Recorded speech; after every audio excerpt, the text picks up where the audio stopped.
ओम नमो भगवते वासुदेवाय। ओम नमो भगवते वासुदेवाय। ओम नमो भगवते वासुदेवाय। ओम नमो भगवते वासुदेवाय। ओम नमो भगवते वासुदेवाय। ओम नमो भगवते वासुदेवाय। नारायणं नमस्कृत्य नारायणं नमस्कृत्य नरं चैव नरोत्तमं नरं चैव नरोत्तमं देवीं सरस्वतीं व्यासं देवीं सरस्वतीं व्यासं ततो जयमुदीरयेत्। ततो जयमुदीरयेत्। नष्टप्रायेषु भद्रेषु नष्टप्रायेषु भद्रेषु नित्यं भागवत सेवया नित्यं भागवत सेवया भगवते उत्तम श्लोके भगवते उत्तमे श्लोके भक्तिर्भवति नैष्ठिकी। भगवती नैष्ठिकी। हरे कृष्ण, आप सबका स्वागत है। हरे प्रभु जी, दंडवत प्रणाम प्रणाम। हरे कृष्णा हरे कृष्णा। 52वां श्लोक है ना माता जी? जी प्रभु जी। श्रोतो भी सप्तर्भिर्या, श्रोतो भी सप्तभिर्या वै स्वरध्वनि सप्तधा व्यधा सप्तानां प्रियते नाना सप्तश्रोतः प्रचक्षते। श्रोतो भी सप्तभिर्या वै स्वरध्वनि सप्तधा व्यधा सप्तानां प्रीतये नाना सप्तश्रोतः प्रचक्षते। मेरे साथ पढ़िए। श्रोतो भी सप्तभिर्या वै श्रोतो सप्तभिर्या वै स्वरध्वनि सप्तधा व्यधात् स्वरध्वनि सप्तधा व्यवधात् सप्तानां प्रीयते नाना सप्तानां प्रियते नाना सप्तश्रोतः प्रचक्षते। सप्तश्रोतः प्रचक्षते। श्रोतो भी सप्तभिर्या वै श्रोतो भी सप्तभिर्या वै स्वरध्वनि सप्तधा व्यधात् सप्तधा व्यवधात् सप्तानां प्रीयते नाना प्रियते नाना सप्तश्रोतः प्रचक्षते। सप्तश्रोतः प्रचक्षते। शब्दार्थ है श्रोतो भी धाराओं से, सप्त भी 7 भाग, या नदी, वै निश्चय ही, स्वरध्वनि पवित्र गंगा, सप्तधा 7 शाखाएं, व्यधात उत्पन्न किया, सप्तानाम 7 की, प्रियते तुष्टि के लिए, नाना विविध, सप्त स्रोतः 7 स्रोत, प्रचक्षते नाम से ज्ञात। यह स्थान, कौन सा स्थान? जहां धृतराष्ट्र गए हुए थे जब राजा युधिष्ठिर बहुत पीड़ित थे उनके वियोग में, तो नारद मुनि उनको कहते हैं कि शोक मत करो, पहले उनको दार्शनिक ज्ञान देते हैं, उसके बाद कहते हैं वो हैं कहाँ। हिमालय के दक्षिण की ओर गए हैं और जहाँ बड़े बड़े ऋषियों का आश्रम है वहाँ गए हैं, ये बताते हैं। अब बता रहे हैं नारद मुनि क्या कह रहे हैं। यह स्थान सप्त स्रोत यानी 7 द्वारा विभाजित कहलाता है, सप्त स्रोत कहलाता है, क्योंकि यहाँ पर पवित्र गंगा नदी का जल 7 शाखाओं में विभाजित किया गया था। अभी ऐसा नहीं है, लेकिन तब ऐसा था। ऐसा महान सप्त ऋषियों की तुष्टि के लिए किया गया था। इतनी शक्ति होती थी ऋषियों में। सप्त ऋषि आपने भगवत गीता के एक अध्याय में हमने निकाल के आपको बताए थे सप्त ऋषि कौन है। इतने महान ऋषि थे और उनकी वजह से गंगा 7 भागों में बांट गई, क्योंकि उनके आश्रम अलग अलग जगह होंगे, इस वजह से उनको पवित्र बनाने के लिए। मेरे साथ पढ़िए। यह स्थान यह स्थान यह स्थान सप्त स्रोत सप्त सप्त स्रोत स्रोत यानी 7 द्वारा विभाजित सात द्वारा यानी विभाजित सात द्वारा विभाजित कहलाता है, कहलाता है। क्योंकि यहाँ पर क्योंकि क्योंकि यहाँ पर पवित्र गंगा नदी का जल पवित्र गंगा नदी का जल गंगा नदी का जल 7 शाखाओं में विभाजित किया गया था। सात शाखाओं में सात शाखाओं में विभाजित किया गया था। ऐसा महान सप्तऋषियों की ऐसा महान ऐसा सप्तऋषियों महान की सप्तऋषियों की तुष्टि के लिए किया गया था। पुष्टि के लिए पुष्टि किया के गया लिए किया था। गया था। तात्पर्य, अच्छा तात्पर्य इसमें है ही नहीं।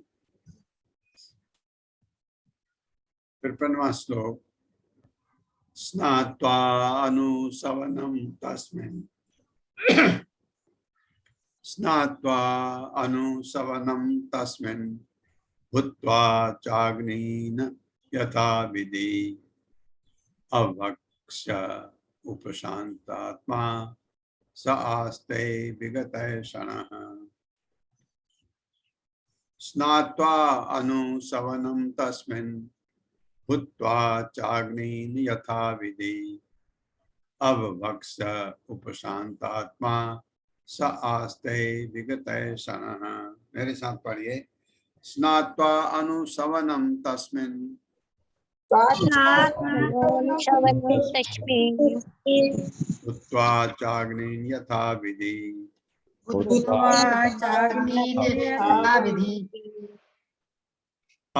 अभक्ष्य उपशान्तात्मा स आस्ते विगतः क्षणः। स्नात्वा अनुसवनं तस्मिन् भूत्वा चाग्नीन यथा विधि अभक्ष्य उपशान्तात्मा स आस्ते विगतः क्षणः।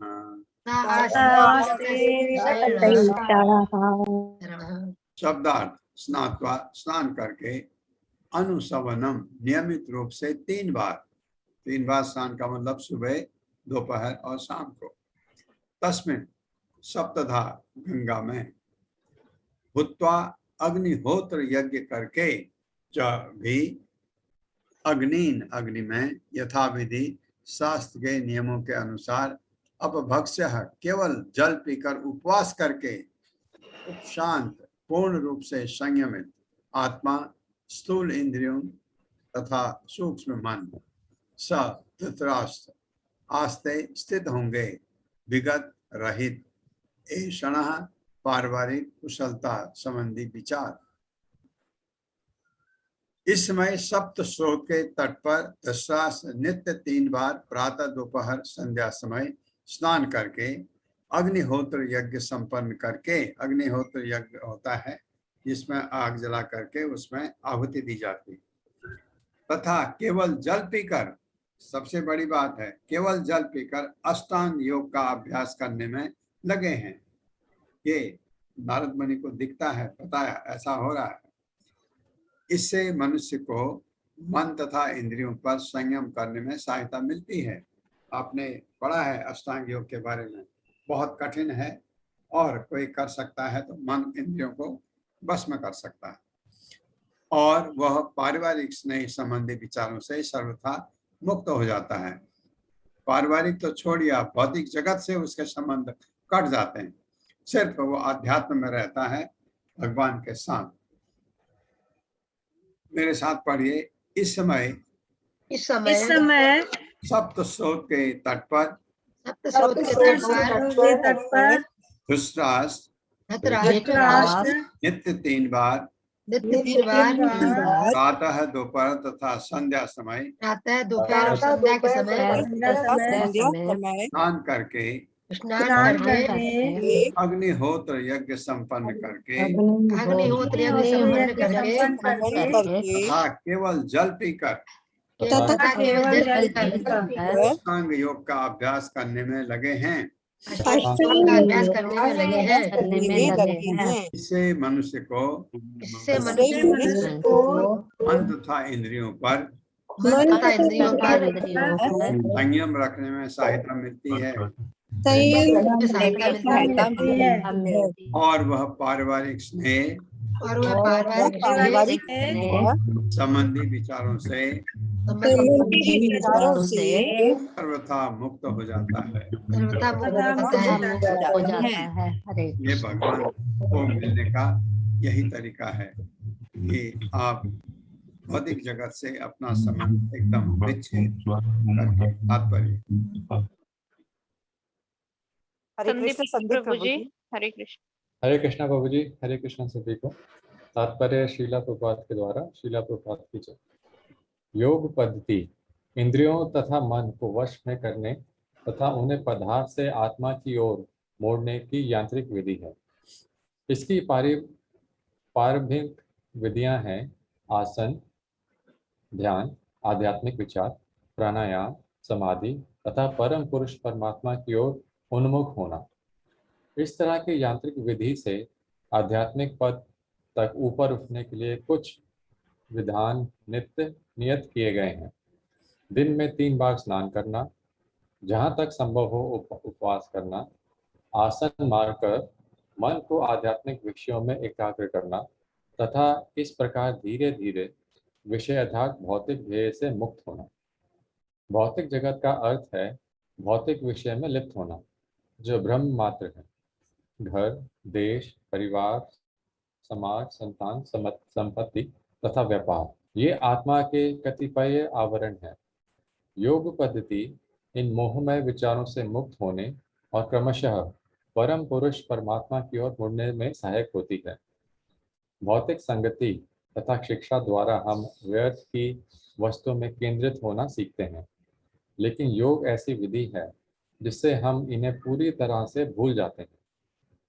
आधुनिक तथाकथित योगी तथा योग पद्धतियाँ कुछ जादू जैसे कर्तव्य दिखाती हैं और अज्ञानी लोग ऐसी झूठी बातों के प्रति आकृष्ट हो जाते हैं, अथवा वे स्थूल शरीर के रोगों को अच्छा करने के लिए इसी एक सस्ती विधि के रूप में मानते हैं। लेकिन वास्तव में योग पद्धति वह विधि है जिससे हमने जीवन संघर्ष के दौरान जो कुछ सीखा है उसे हम भुला सकें। धृतराष्ट्र आजीवन अपने पुत्रों के लिए पांडवों की संपत्ति छीनकर उनका जीवन स्तर ऊंचा करके पारिवारिक मामलों को सुधारने में व्यस्त रहे। नितांत भौतिकतावादी एवं आध्यात्मिक शक्ति के ज्ञान से रहित व्यक्ति के लिए यही सामान्य व्यापार है।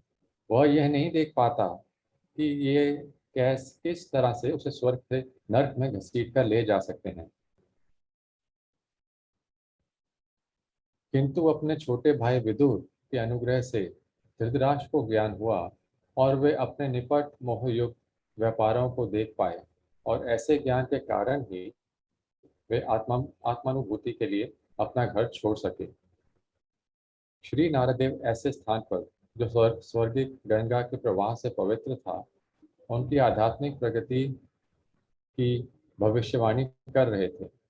बिना भोजन किए केवल जल पीकर रहना भी उपवास करना माना जाता है। आध्यात्मिक ज्ञान प्राप्ति के लिए यह आवश्यक है। मूर्ख व्यक्ति विधि विधानों का पालन किए बिना सस्ता योगी बनना चाहता है। सर्वप्रथम जिस व्यक्ति की अपनी जीभ पर लगाम नहीं है, वह कभी योगी नहीं बन सकता। योगी तथा भोगी 2 विरोधी शब्द हैं। भोगी अर्थात जो खाता पीता मौज करता है, वह योगी नहीं बन सकता, क्योंकि योगी को मनमना खाने तथा पीने की छूट कभी नहीं है। हमें इस बात पर ध्यान देने से लाभ होगा कि धृतराष्ट्र ने केवल जल पीकर तथा एकांत में बैठकर श्री भगवान हरि के विचारों में तन्मय होकर कैसे अपना योग प्रारंभ किया था। हरे कृष्ण। हरे कृष्ण प्रभु, हरे कृष्ण। ये जैसे बहुत सारे तरीके हैं भगवत प्राप्ति के, तो वो अपना अष्टांग योग कर रहे हैं। अष्टांग योग बहुत कठिन है, लेकिन वो अब करना चाहते हैं विश्वास, क्योंकि उन्होंने वो भौतिकतावादी में बहुत ज्यादा लिप्त थे पहले और सब कुछ छिन गया, फिर भी समझ नहीं आया। तो क्या चाहिए आपको? एक, हमने देखा ना, कार्पण्य दोषोपहत स्वभाव पृच्छामि त्वां धर्म सम्मूढ़ चेता श्रेयं स्यात् निश्चितं ब्रूहि तन्मे शिष्यते अहम स्याद् मां त्वां प्रपन्नम। ये अर्जुन भगवान कृष्ण से कहते हैं, अब आपका शिष्य हूँ, आपके शरणागत हूँ, मुझे बताओ मैं क्या करूँ। सबसे बड़ी बात, अभी विश्वास भी अभी समझ आ गया कि जिस भी की चीज के पीछे मैं पागल था, न तो वो मुझे मिला, और उसके लिए जो मैंने इतने प्रयत्न किए वो किसी काम नहीं आए। उनको समझ आया अब, फिर भी घर में रह के नहीं समझ आया था, तो विदुर आए। विदुर ने कहा, क्या कर रहे हो ये, क्यों बैठे हो यहाँ? अब अपना ये जन्म बिगड़ गया, अब दूसरा जन्म सुधारो, चलो यहाँ से। और अपने भी गए। विदुर का रास्ता अलग था, इनका रास्ता अलग था, लेकिन विदुर इनको ले गए घर से बाहर। और कब निकले पता नहीं लगा युधिष्ठिर को कि कब चले गए ये लोग। तो दुखी थे, तो बताया, नारद आए। नारद ने कहा क्या हो गया? कहा कि मैं बहुत दुखी हूँ, ये मेरे वृद्ध चाचा हैं, ये कहाँ ये लोग चले गए। ऐसे करके तो उन्होंने पहले ज्ञान दिया, क्योंकि उनको तो पता था, नारद को तो सब कुछ पता रहता है। तो नारद ने उनको पहले ज्ञान दिया कि ऐसे चिंता मत करो, अपने को अविचलित मत करो इन भौतिक परिस्थितियों से। फिर बताया वो है कहाँ पर और और क्या कर रहे हैं, ये भी बताया।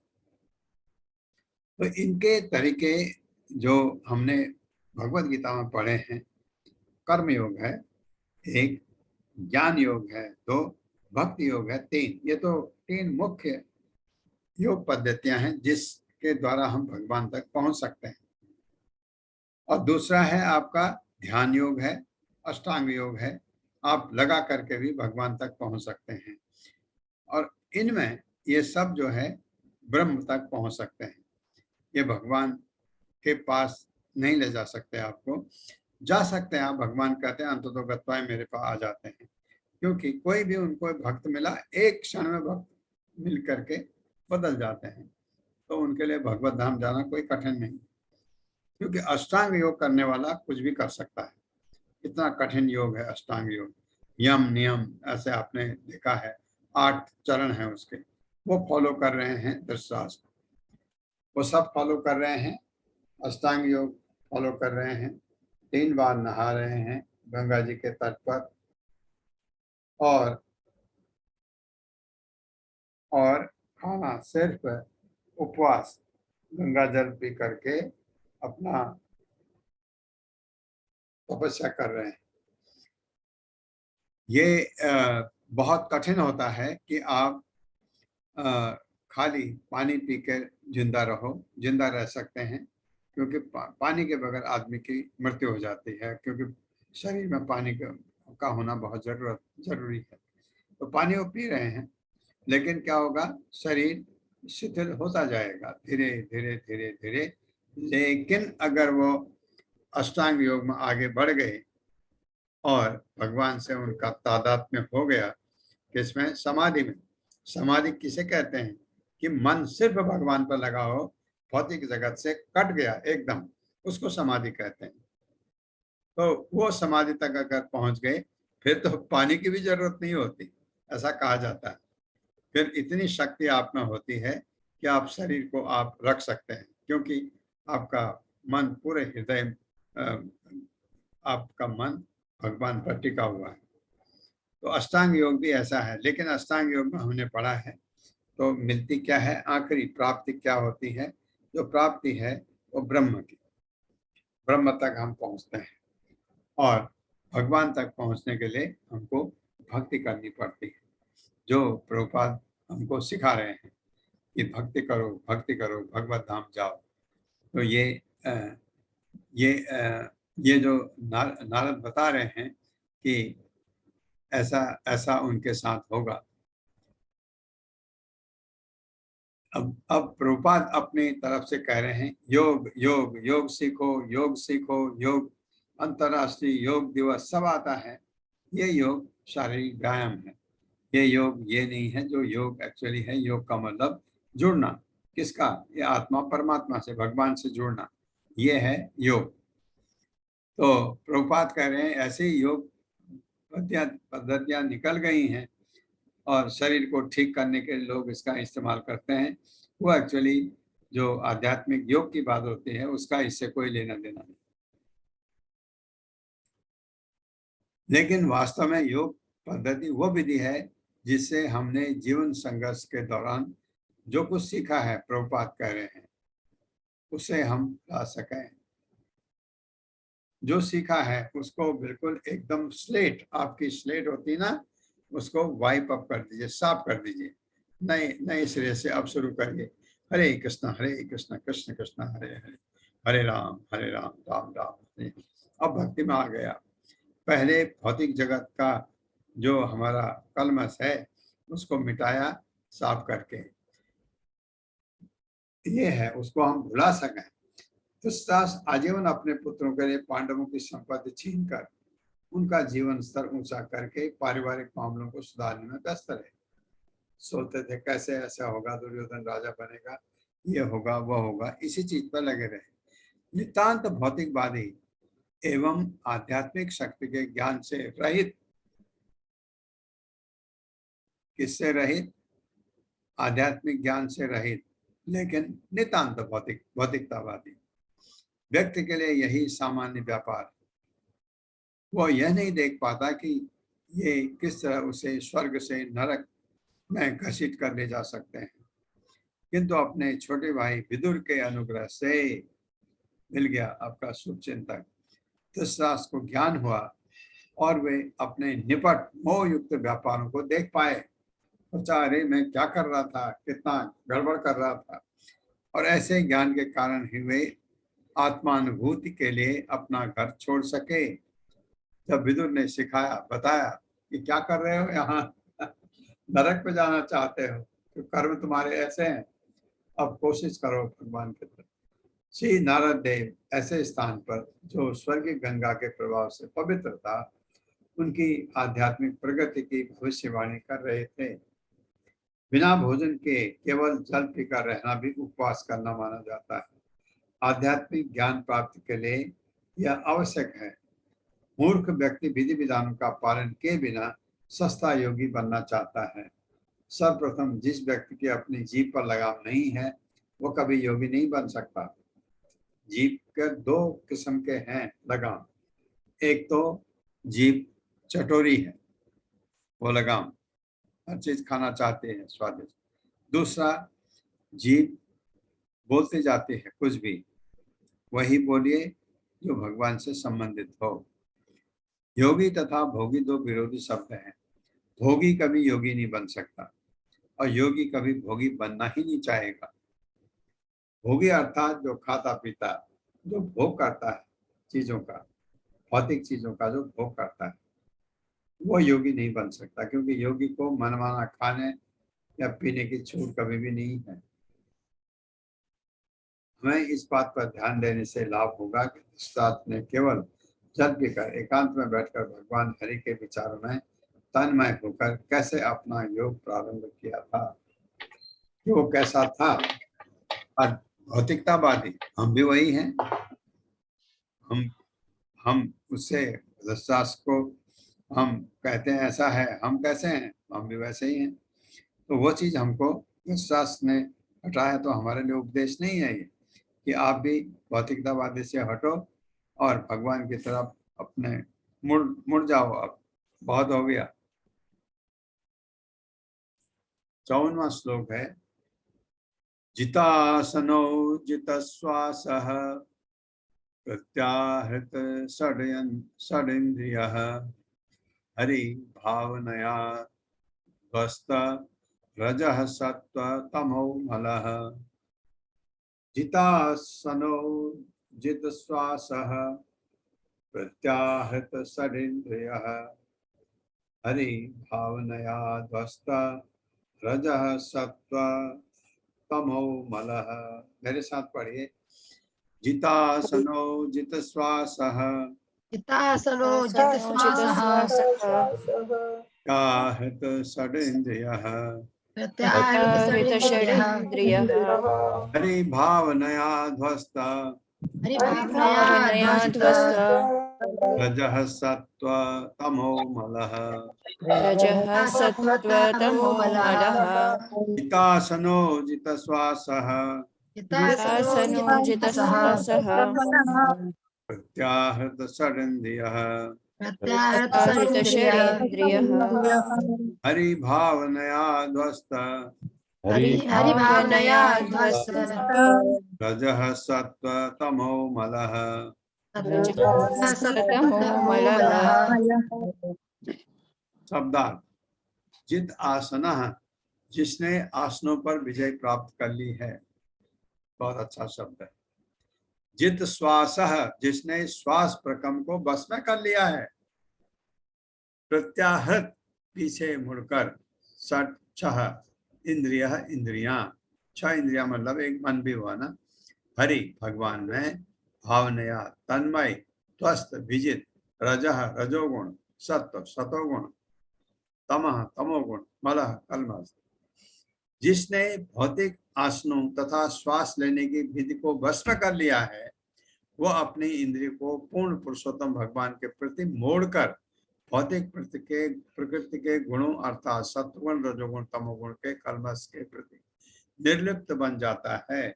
तीनों गुणों से अपने को छुटा लेता है। अब उसका साक्षात्कार एकदम संभव है। मेरे साथ पढ़िए। जिसने यौगिक आसनों तथा श्वास लेने की विधि को वश में कर लिया है, श्वास लेने की विधि को वश में कर लिया है, वह अपनी इंद्रियों को पूर्ण पुरुषोत्तम भगवान के प्रति पुरुषोत्तम भगवान के प्रति मोड़कर भौतिक प्रकृति के गुणों अर्थात सत्वगुण, रजोगुण तथा तमोगुण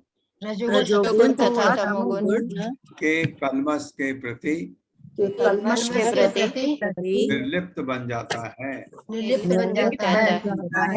तीनों गुणों से वो अपने को उठा लेता है। ट्रांसेंड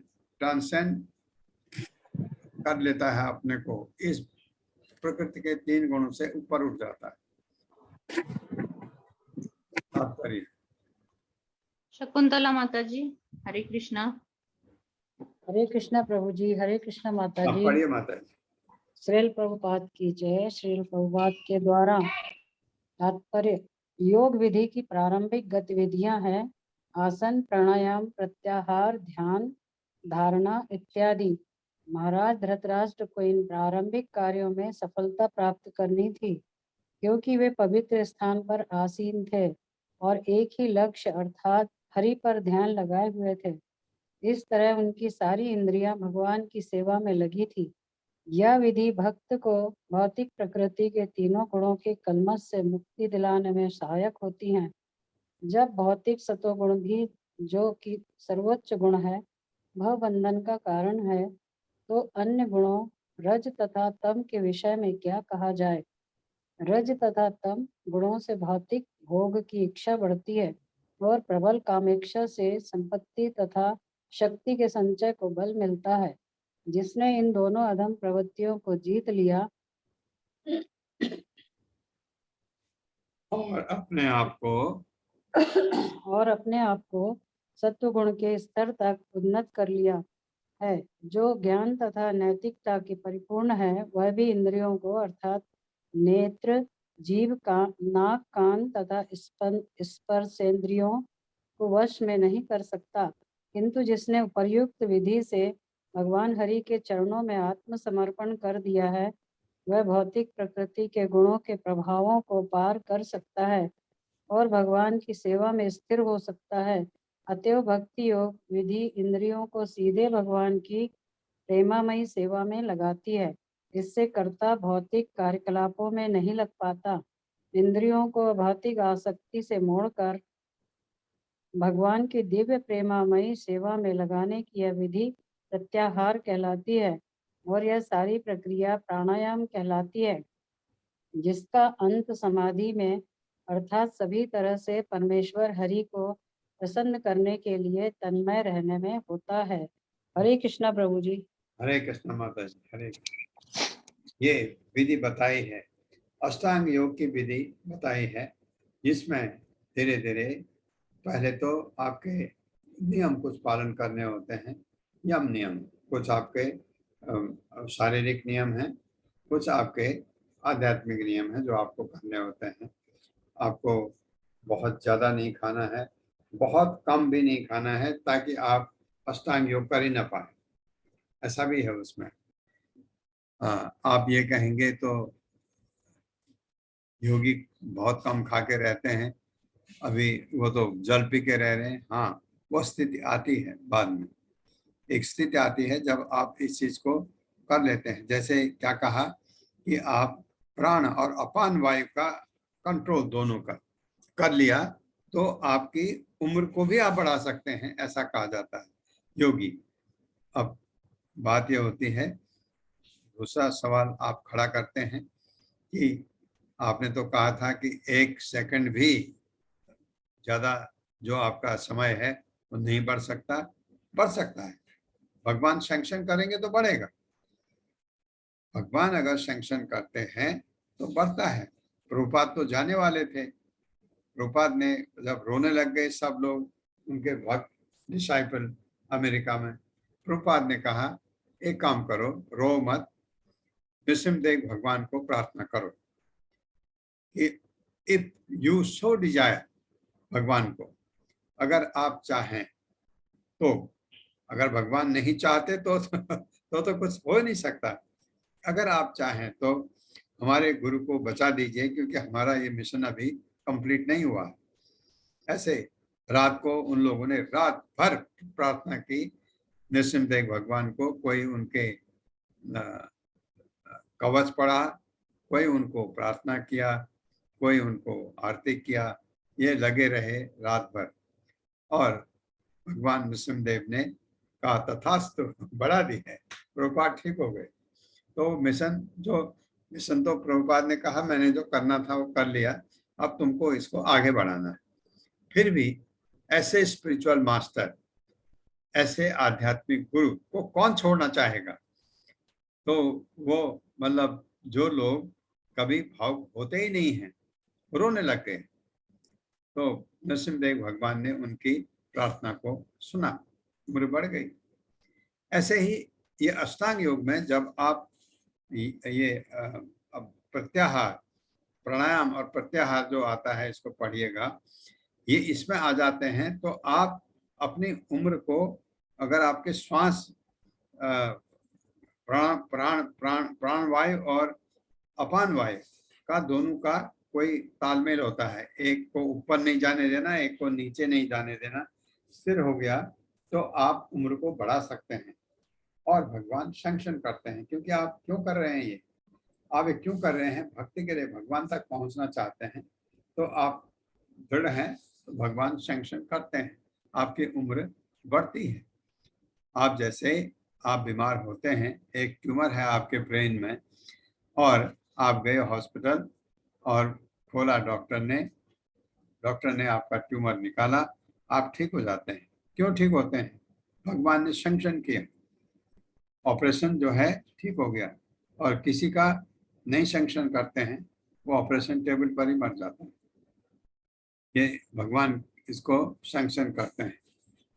तो ये इसी तरह से ये ध्यान रखिए आप, अगर आप भक्ति करते हैं और अगर आप चाहते हैं भगवान मुझे आपकी सेवा करने में बहुत ही आनंद आ रहा है, मैं 2 साल और सेवा करना चाहता हूं आपके, प्रार्थना करिए, भगवान सैंक्शन कर सकते हैं अगर आप सेवा कर रहे हैं। लेकिन आप अगर भोक्ता हैं, आप कहें नहीं मुझे तो ये भी देखना है, मुझे अपने बेटे का ये देखना है, पोते का ये देखना है, ये देखना है, तो ये फिर भौतिक हो जाता है।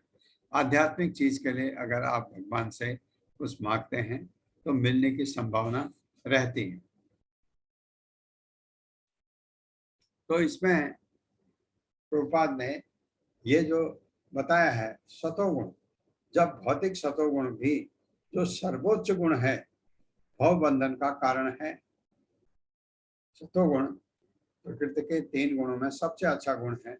ऐसा गुण है जहां आप शांत हो जाते हैं, जहां आप ग्रंथों का ज्ञान लेते हैं, आपको भगवत गीता भागवतम वेदों को पढ़ना शुरू करते हैं, आपको समझ आने लगता है अरे मैं कौन हूँ, मैं कहाँ फंसा हुआ हूँ, मुझे तो अपना ये मनुष्य योनि मिला है ताकि मैं इस भवसागर से निकलूं, 84 लाख योनि से मैं निकलूं।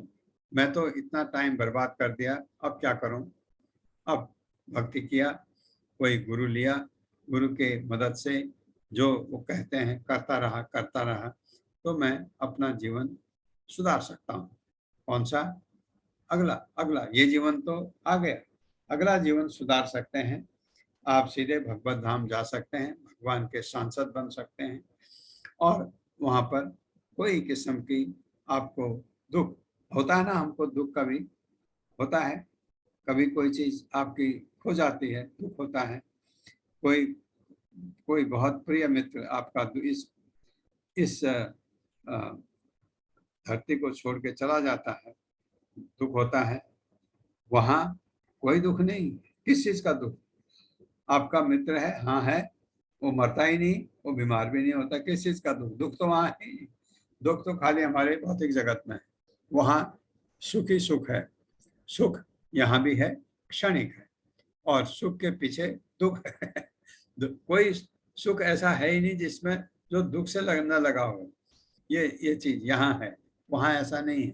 सुख जो है या तो असीम है, घटता कभी नहीं, बढ़ सकता है, घटेगा नहीं।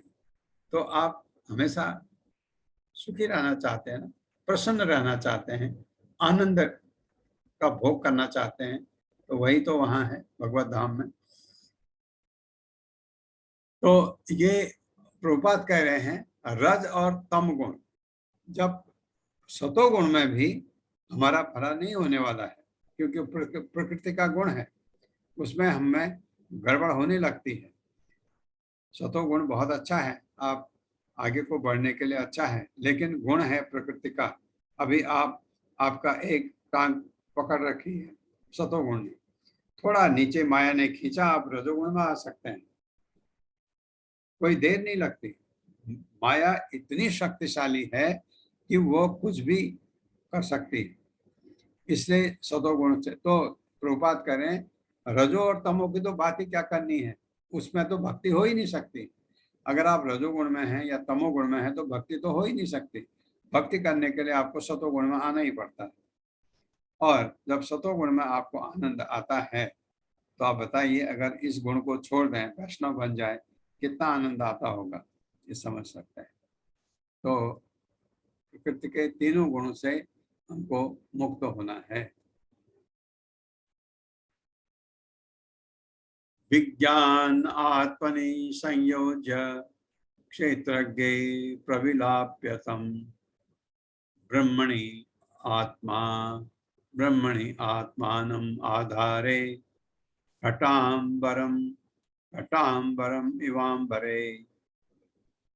विज्ञान आत्मनि संयोज्य क्षेत्रज्ञे प्रतिलाप्यतम ब्रह्मणि आत्मानम् आधारे घटांबरम इवांबरे। मेरे साथ पढ़िए। विज्ञान आत्मनि संयोज्य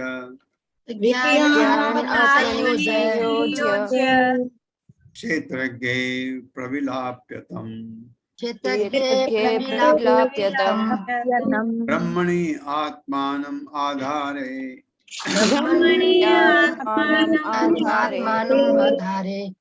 घटांबरम इवांबरे। विज्ञान आत्मनि संयोज्य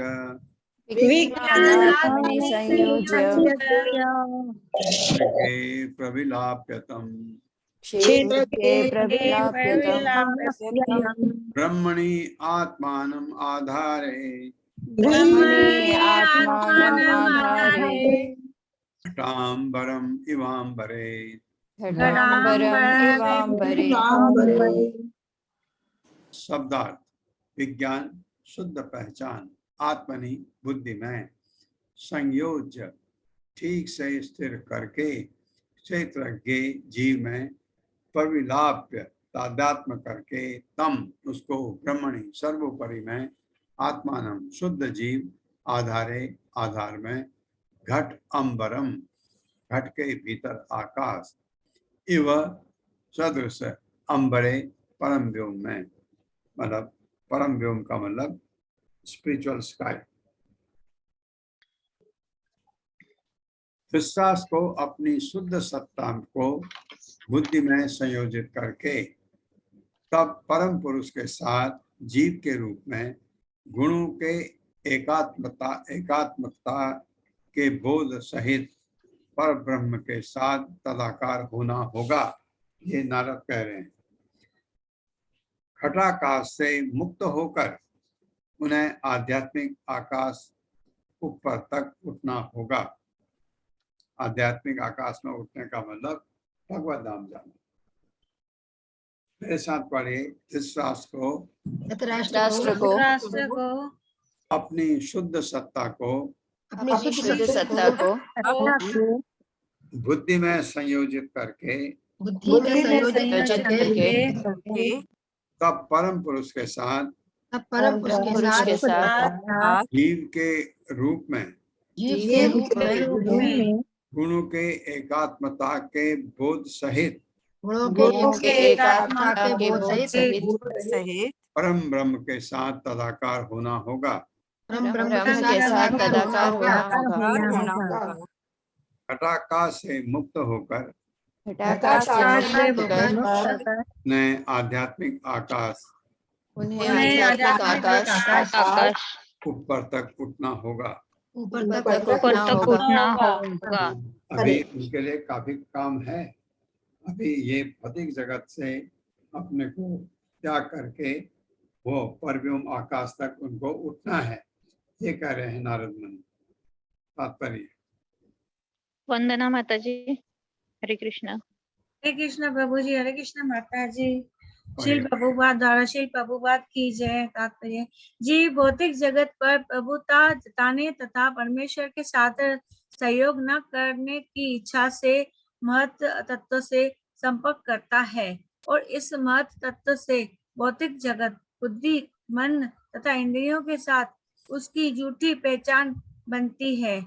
इससे उसकी शुद्ध आध्यात्मिक पहचान ठक जाती है। योग विधि से जब आत्म साक्षात्कार में उसकी शुद्ध पहचान की अनुभूति हो जाती है तो उसे 5 स्थूल तत्वों तथा मन और बुद्धि नामक सूक्ष्म तत्वों को संयोजित करके मूल स्थिति में अर्थात पुनः महत्व तत्व में लौटना होता है। इस प्रकार उसे महत्व तत्व के बंधन से छूटकर परमात्मा में तदाकार होना होता है। दूसरे शब्दों में उसे इसकी अनुभूति करनी होती है कि वह गुणात्मक रूप से परमात्मा से अभिन्न है।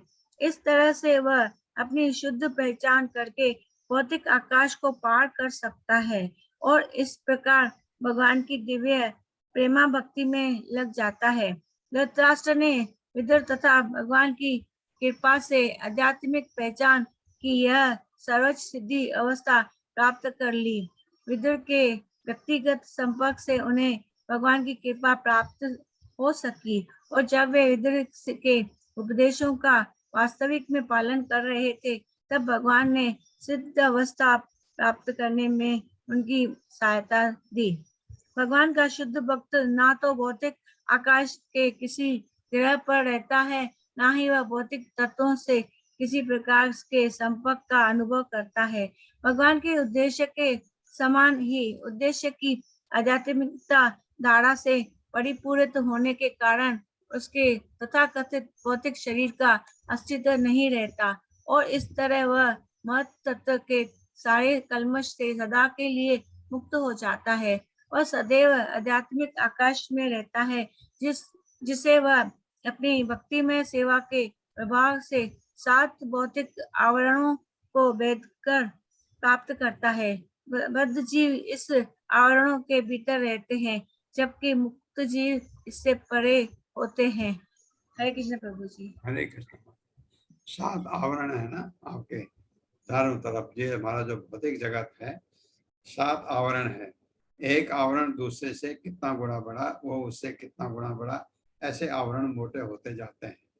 तो भौतिक जगत से निकल के आपको परव्योम आकाश में जाना है, आध्यात्मिक आकाश में, स्पिरिचुअल स्काई, जहां आपके वैकुंठ लोग हैं। तो इसको पार करना इतना सरल नहीं है, लेकिन भक्त के लिए सरल है, बहुत कठिन नहीं है ये आवरण को पार करना। तो विदुर को भगवान ने मदद किया। जैसे ये इसमें महत्त्व की बात आई है, महत्त्व आप जानते हैं, आप पूछते भी हैं। 24वां तत्व है ना महत्त्व। 23 आपके ये हमारे भौतिक अवयव हैं।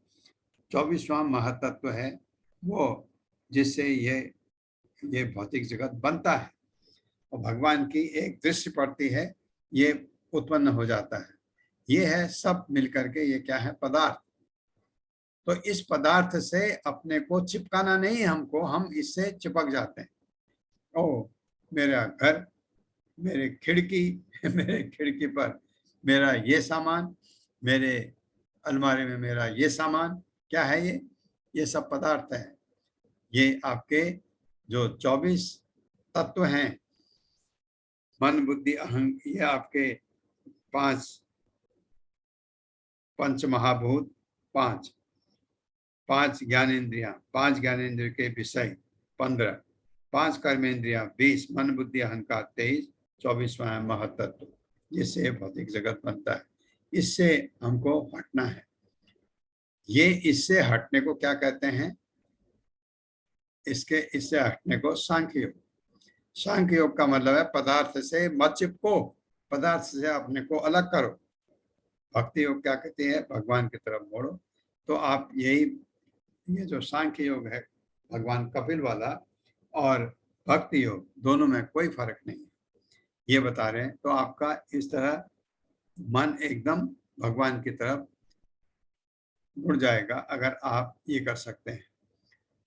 ये भौतिक जगत से लगाव हमारा बहुत ज्यादा होता है, गलत नहीं है, क्योंकि हम भौतिक जगत में हैं।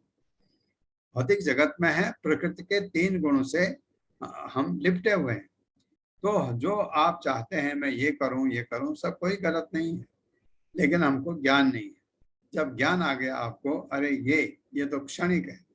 आप अभी सोचते हैं कि मैं तो बहुत खुश हूँ, मेरे तो वाइफ है, मेरे बच्चे, मेरा घर, हमको तो बहुत आनंद आ रहा है, कोई तकलीफ नहीं है। आनंद नहीं है, क्योंकि किसी भी क्षण आपके कर्म अच्छे थे तो ऐसा आपको मिला। किसी भी क्षण कुछ भी जा सकता है, तो वो दुख में तो फिर पढ़ सकते हैं ना।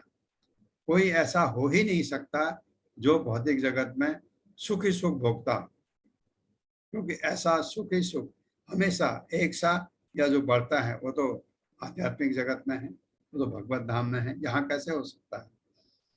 तो इस चीज को जो सोचते हैं अभी आनंद आ रहा है, लेकिन वो आनंद कभी भी मिट सकता है। इसलिए इससे बचने के लिए हमको भगवान की तरफ मुड़ना है, भक्ति करनी है, भक्ति योग। और हमारे गुरुदेव, हमारे गुरु के गुरु जिन्होंने हमको दीक्षा दी है, उनके गुरु थे प्रभुपाद। प्रभुपाद ने पूरा हमारे लिए सब तैयार करके गए, ये करो, ये करो और तुमको मैं वैकुंठ ले जाऊंगा। प्रभुपाद ने वचन दिया, इतना करोगे मैं ले जाऊंगा तुमको। आप कहेंगे प्रभुपाद तो है नहीं, बिल्कुल है। प्रभुपाद का भौतिक शरीर नहीं है, प्रभुपाद अब भौतिक है ही नहीं। प्रभुपाद तो अभी कहाँ है? गोलोक वृंदावन में, क्योंकि वो भक्ति सिद्धांत सरस्वती ठाकुर के शिष्य थे और गुरु के लिए उन्होंने इतना कुछ किया गुरु ने कहा तुम ऐसा करो, प्रभुपाद ने उससे कहीं ज्यादा किया। तो गुरु अगर वहां है गोलोक वृंदावन में, तो शिष्य गोलोक वृंदावन, और अगर आपने प्रभुपाद का कहा हुआ माना तो आप भी गोलोक वृंदावन जा सकते हैं, है ना। ये 84 लाख से हमेशा के लिए छुट्टी हो जाएगी। ओम अज्ञान तिम्रांधस्य ज्ञानांजन शलाकया चक्षुरुन्मिलितं तस्मै श्री गुरवे नमः। नमो विष्णुपादाय कृष्णपृष्ठाय भूतले श्रीमते भक्तिवेदांत स्वामिनिति नामिने। नमस्ते सारस्वती देवे गौरवाणी प्रचारिणे निर्विशेष शून्यवादी पाश्चात्य तारिणे। जय हो श्री कृष्ण चैतन्य प्रभु नित्यानंद श्री अद्वैत गदाधर शिवासादि गौर भक्त वृंद। हरे कृष्णा कृष्ण कृष्णा हरे हरे, हरे राम राम राम हरे हरे। हरे कृष्णा वर्षा माता जी, हरे कृष्णा।